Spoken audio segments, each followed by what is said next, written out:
remember, in 2013 there was a law on party financing putting limits on how much candidates and the party should spend. That law was never applied in 2022. And we know one of the reasons why our elections are so expensive is because there is no control over party financing or of campaign financing. Party registration, voter registration, 40% of the entire budget of the IBC goes to voter registration. It is the biggest single item because it touches each and every voter. We have a maxim in election jargon that for a good election, not a credible election, it is who should vote, who should not vote, and that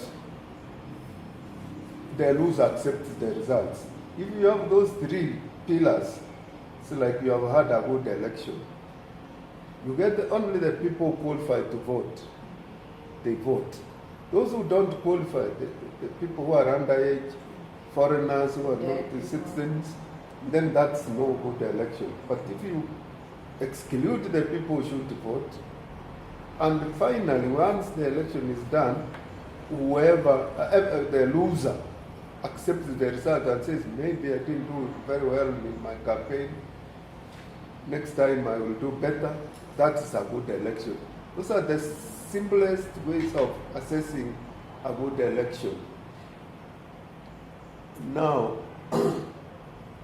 we have issues with the registration of voters, potential issues, and the risks actually. Like, we have porous borders.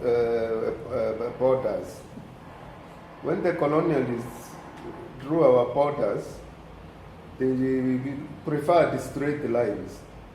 Like, they ended up dividing ethnic groups, like the Maasais. Are more in Tanzania than in Kenya. People don't even know this. We have Somalis. There are more Somalis outside Kenya than in Kenya. In Western Kenya, we have Tesos more in Uganda than in Kenya. Kurias, Kenya, Tanzania. We can go on and on and on. The Oromo and all those people, Boran in Ethiopia, Jie in Somalia, in Sudan, and we can go on and on. Pokot, I don't know whether they're the same as Karamojong in Uganda, but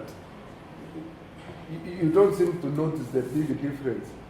If you include people like those, then you are having people who should vote voting. Then you have deviated from that maxim I've already just said. Then we have another challenge. On that post-election, we have elective seats which are fallen vacant. Like, there's an MP who died in Panisa, somewhere in Mandera, another one in Coast, and several MCAs. Then when this government, we came up with this broad-based government, some even left their seats and they joined the government. Those seats have been vacant. They have not been filled. What does that mean? It means the constituents or the voters in those areas have no representation, which is already a violation of their rights for representation. And since we still have, what is it called, CDF, CDF, we still have that issue.